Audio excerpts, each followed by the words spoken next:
بیوی کے سونے پر شوہر کا کتنا حق ہے؟ رابعہ صاحبہ کراچی سے پوچھتی ہیں جو سونا لڑکی اپنے والدین کے گھر سے لائی ہے اس پر شوہر کا کتنا حق ہوتا ہے؟ نیز جو سونا سسرال سے اسے ملتا ہے اس پر شوہر کا کتنا حق ہوتا ہے؟ تفصیل سے وضاحت فرما دیں. بھائی جو چیز جس کو گفٹ کے طور پہ دے دی گئی تو وہ اس کی ملکیت میں آ گئی، اس پر اسی کا حق ہے، دوسرے کا اس پر کوئی حق نہیں ہے. بیگم صاحبہ اپنے باپ کے گھر سے جو لے کر آئی ہے وہ بیگم صاحبہ ہی کا ہے، وہ اس کے باپ نے بیوی کو دیا ہے، وہ شوہر کے باپ کا نہیں ہے. تو لہذا اگر شوہر اپنی بیگم سے وہ چھیننے کی کوشش کرے تو بیگم اس کو کہہ سکتی ہے یہ تمہارے باپ کا مال نہیں ہے.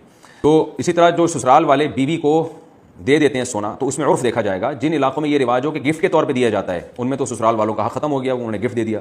اور بعض علاقوں میں یہ دستور ہے بطور گفٹ کے نہیں دیتے، ویسے ہی بہو کو پہنانے کے لیے دیتے ہیں کہ بھائی پہننے کے لیے دیتے ہیں کہ بھائی پہن لو، اور اس میں یہ عرف ہوتا ہے. یا وضاحت کر دی ہو کہ بھائی ہم تمہیں صرف پہننے کے لیے دے رہے ہیں، یہ تمہیں سچی مچی کا نہیں دے رہے تمہیں یہ. تو ایسی صورت میں بہو اس کی مالک نہیں ہوگی اور پھر سسرال کا اس پر حق ہے، جب چاہیں واپس لے لیں. لیکن ہمارے ہاں جو عرف ہے کہ عورت کو جو سونا دیا جاتا ہے گفٹ کے طور پہ دیا جاتا ہے، لہٰذا ایک دفعہ دے دیا تو پھر وہ جو چاہے کرے اس کا حق ہے. البتہ شوہر مشورے کے طور پر